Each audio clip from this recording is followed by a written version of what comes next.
बाकियों से अलग हैं। ये बात हकीकत है कि हम इंडियन मुसलमानों से तुम्हारा कोई तुलना ही नहीं है, क्योंकि शेर और सुअर में कोई तुलना नहीं होता है। इसके अलावे टेरिफ वार भी चल रहा था, इसे भी हमारी इंटेलिजेंस एजेंसियों ने उतना ध्यान से नहीं दिया। हालांकि लास्ट मोमेंट पर इंटेलिजेंस ने कहा था कि अप्रैल के दूसरे सप्ताह में हमला हो सकता है।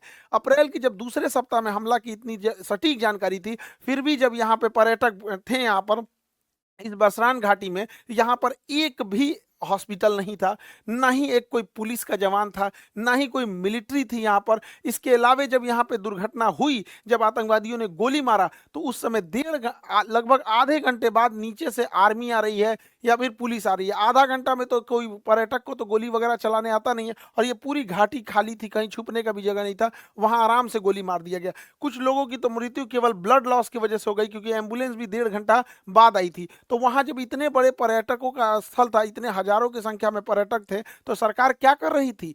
आखिर इतना इंटेलिजेंस मिलने के बाद भी अगर ये आपका भी फेल्योर है, तो सरकार कितने लोगों को सस्पेंड की? हालांकि गवर्नमेंट कई बार क्या होता है, ऐसे लोगों में सस्पेंड नहीं करती, क्योंकि गवर्नमेंट का गलती उजागर हो जाती है। लेकिन आपका गलती उजागर ना हो, इसके लिए आप किसी को सस्पेंड नहीं कीजिएगा, तो आगे फिर ऐसी घटनाएं होंगी यहाँ पर, और ये घटनाओं को ये सब फिर से दोहराएंगे सब। देखिए, इसमें करना क्या चाहिए, बिना लोकल के सपोर्ट किए नहीं हुआ होगा। तो जो लोकल इनके स्पाई के रूप में काम कर रहे थे, उन्हें सेना जो है पब्लिकली सजा दे, सबके सामने जितनी कठोर सजा हो सकती है उतनी कठोर सजा दो। लेकिन वैसे कश्मीरी जिन्होंने पूरे तन मन से भारत के लिए अपना जान तक इन्होंने निछावर कर दिया, ऐसे कश्मीरी का रिस्पेक्ट होना चाहिए। चाहे वो कोई भी कश्मीरी भाई हो, चाहे वो नजाकत अली हो जो टूरिस्ट गाइड का काम कर रहे थे, लगभग 11 लोगों को बचाएं, चाहे वो माजिद खान ड्राइवर हैं जिन्होंने लगभग 6 लोगों को बचाया, चाहे सैयद हुसैन आबिद हो जो लड़ते लड़ते शहीद हो गए, आतंकवादियों से M4 राइफल छीन लिए, ऐसे लोगों का भी सम्मान होना चाहिए। हालांकि मीडिया में ये सब चीज़ों को दब गए हैं, क्योंकि जब ये दिखाएंगे तो पाकिस्तानियों का भी मनोबल टूटेगा।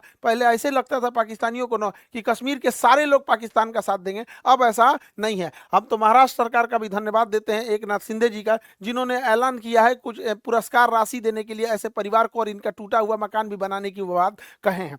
देखिए, इस बार का मामला थोड़ा अलग था। जब ये हमला हो रहा था, तो इससे काफी दूर श्रीनगर है, इससे काफी दूर श्रीनगर, श्रीनगर का लाल चौक का एरिया हमेशा चहल पहल रहता है। लेकिन वो एक हफ्ते तक श्रीनगर की सड़क शटर डाउन रहा, ये दिखाने के लिए कि ये लोग इस घटना में शहीद हुए लोगों की श्रद्धांजलि दे रहे हैं। और जमा मस्जिद के इमाम ने भी पूरे खुल के मंच से भी कहा था कि इस तरह की किसी भी घटना को पाकिस्तान अगर अंजाम देता है तो इस सब चीज़ों को कभी एक्सेप्ट नहीं किया जाएगा। तो इस बार भारत में इस चीज़ों को एकता देखने को मिली है। लेकिन जो लोग इसमें शहीद हुए हैं, चाहे वो पर्यटक हैं, चाहे जो वहाँ के लोकल लोग हैं, उनको भी गवर्नमेंट को सोचना पड़ेगा। तो इनको भी कश्मीर के एरिया में कुछ बागान होंगे, जैसे ड्राई फ्रूट के बागान हो सकते हैं, केसर के हो सकते हैं, या फिर सेब के हो सकते हैं, तो गवर्नमेंट इन्हें अलॉट कर सकती है, या गवर्नमेंट इन्हें पुरस्कार दे सकती है, जिससे कि बाकी के लोग प्रेरित हो गए। कोई डीएम एसपी क्यों बनना चाहता है? क्योंकि देखता है कि समाज में उसकी इज्जत है।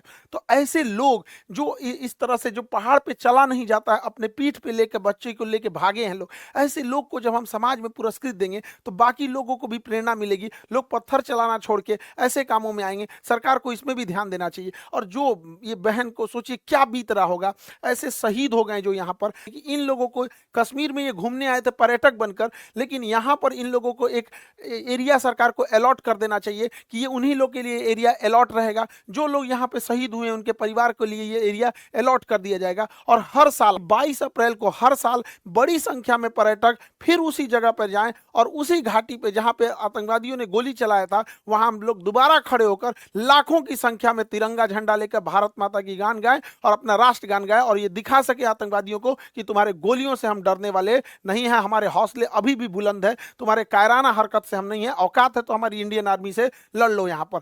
अब हम लोग को समझना पड़ेगा कि ये आतंकवादी सब चाहते क्या है, ये आतंकवादी क्या चाहते हैं। देखिए, ये आतंकवादी अगर चाहता तो इनको गोली मार दिया, इनकी वाइफ को भी मार सकता था, लेकिन नहीं मारा। कहा कि तुम मतलब पूछा कि हिंदू हो कि मुस्लिम हो, धर्म पूछ के मारा। ये जानता था कि ये बात जब समाज में जाएगी तो ये इन आतंकवादियों का मकसद है कि भारत को इंटरनल तोड़ दिया जाए। देखिए, एक्सटर्नल लड़ाइयां हम लड़ सकते हैं, इंटरनल टूट जाएंगे तो बड़ा मुश्किल हो जाता है। तो जानबूझ के गोली मार दिया और इन्हें छोड़ दिया ताकि समाज में ये बात फैले, ताकि एक दूसरे से नफरत बहुत ज्यादा फैले। लेकिन उसी समाज में ये नहीं जान रहा था, जैसे आबिद जैसे लोग भी थे, उसी समाज में नजाकत अली जैसे लोग भी थे जिन्होंने इन पर्यटकों को निकालने का काम किया। और इतनी बड़ी घटना में जहां पर मेजॉरिटी कम्युनिटी हिंदू है भारत में, और पूछ कर कि तुम हिंदू हो कि नहीं, और गोली मारा गया, फिर भी इस समाज में, इस देश में एक भी दंगा होने नहीं दिया गया, जो बताता है कि हमारा समाज, हमारी संस्कृति, हमारे भारत और सनातन संस्कृति में जो ये जो चीजें हैं, इतना इन सबों की तरह